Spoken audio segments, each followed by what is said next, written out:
भारत के सभी राज्यों की खबर SNS न्यूज चैनल पर, खबर जो आपको रखे सबसे आगे। नमस्कार, मैं विशाल पटेल, SNS टीवी में एक बार फिर से आपका स्वागत है। आइए रुक करते हैं कुछ खास खबरों की ओर और दिखाते हैं SNS टीवी की यह खास रिपोर्ट। चंदौली में आयोजित भगवान दक्ष प्रजापति जयंती समारोह में उत्तर प्रदेश सरकार के कैबिनेट मंत्री ओम प्रकाश राजभर ने शिरकत की। कार्यक्रम के दौरान अपने संबोधन में उन्होंने समाजवादी पार्टी, कांग्रेस और बहुजन समाज पार्टी पर तीखा हमला बोला और कई राजनीतिक मुद्दों पर खुलकर अपनी बात रखी। मंत्री ने विपक्ष के पीडीए, पिछड़ा, दलित, अल्पसंख्यक फार्मूले पर कटाक्ष करते हुए पीडीए का मतलब पीट देगा अहीर, अब हमको पढ़ा रहे पाठ, 16 दूनी 8 बताते हैं, हम पढ़ाएंगे 16 दूनी 32।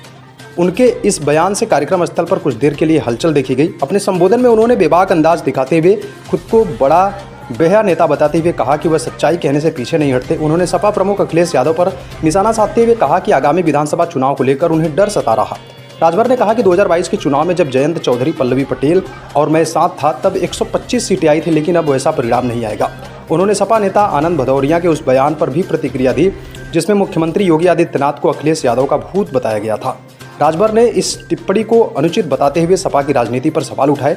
वहीं दिल्ली के जंतर मंतर पर हुए प्रदर्शन को लेकर भी मंत्री ने टिप्पणी करते हुए कहा कि उस आंदोलन में अराजक तत्व घुस गए थे जिससे उसका उद्देश्य प्रभावित हुआ। कार्यक्रम के दौरान मंत्री के तीखे और विवादित बयानों ने समारोह को पूरी तरह राजनीतिक रंग दे दिया। उनके भाषण से साफ संकेत मिल रहा कि आगामी चुनाव को लेकर प्रदेश की राजनीति और तेज होने वाली है।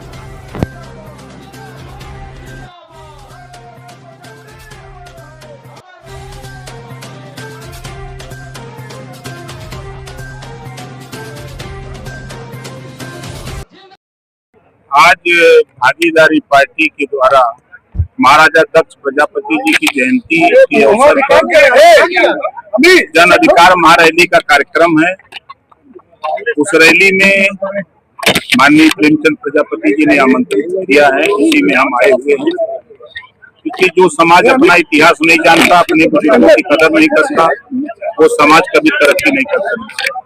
जो कदम प्रेमचंद प्रजापति जी ने उठाया है अपने महापुरुष को आगे लाने के लिए और सियासत में अपनी भागीदारी सुनिश्चित करने के लिए जो रास्ता तय किया है, उस रास्ते में हम इनके साथ। अखिलेश जी ने भी एक पैटर्न बदला है, चुनाव में अनारक्षित सीटों पर दलितों को भी बात करेंगे, कैसे देखते हैं? देखिए, दलित भी जब जान गया है, पिछड़ा भी जान गया अखिलेश जी के विषय में। प्रमोशन में आरक्षण खत्म किया था अखिलेश जी समाजवादी पार्टी की सरकार में, और लाखों दलित डिमोशन हुआ।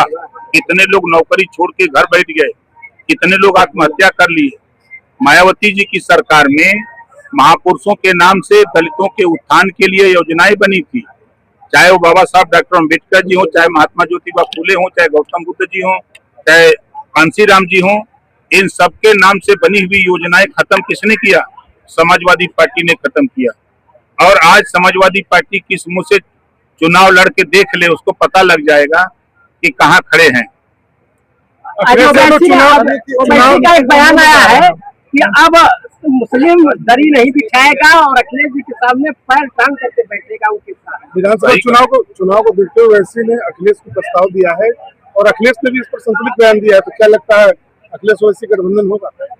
देखिए, कभी भी समाजवादी पार्टी ये नहीं मानेगी कि मुसलमानों के लीडर ओवैसी जी हैं।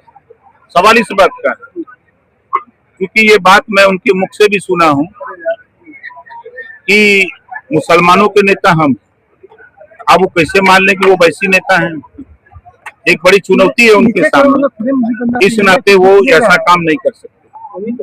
आनंद भदौरिया का बड़ा बयान आया दिल्ली में। आनंद भदौरिया सपा सांसद है, उन्होंने कहा कि कोई भूत सता रहा है अखिलेश यादव का योगी जी को, इसलिए लगातार अखिलेश यादव पर हमला बोलते उनकी बात करते हैं। योगी जी ऐसे है जो उनको भूत लगता था, नोएडा जाने में डर लगता था, और योगी जी नोएडा गए भी, दोबारा रिपीट भी कर गए। वो भूत सताता है, अखिलेश जी को भूत सताता है, उनके लोगों को, और योगी जी को भूत नहीं सताता। वो जाकर के नोएडा साबित कर दिए कि आपको भरोसा नहीं है कि हम दोबारा आएंगे, लेकिन हमको भरोसा है कि और दोबारा रिपीट होकर के योगी जी आए। ओम प्रकाश का डर सता रहा अखिलेश को चुनाव में? निश्चित डर सता रहा है। आपने देखा होगा कि 2017 में कांग्रेस और समाजवादी पार्टी मिलकर 47 सीट जीती। ये इतिहास है, चुनाव आयोग का रिजल्ट है। मैं और आपके राष्ट्रीय लोकदल जयंत चौधरी जी और पल्लवी पटेल जैसे लोग, हम लोग उनके साथ थे, तो 125 सीट हुई।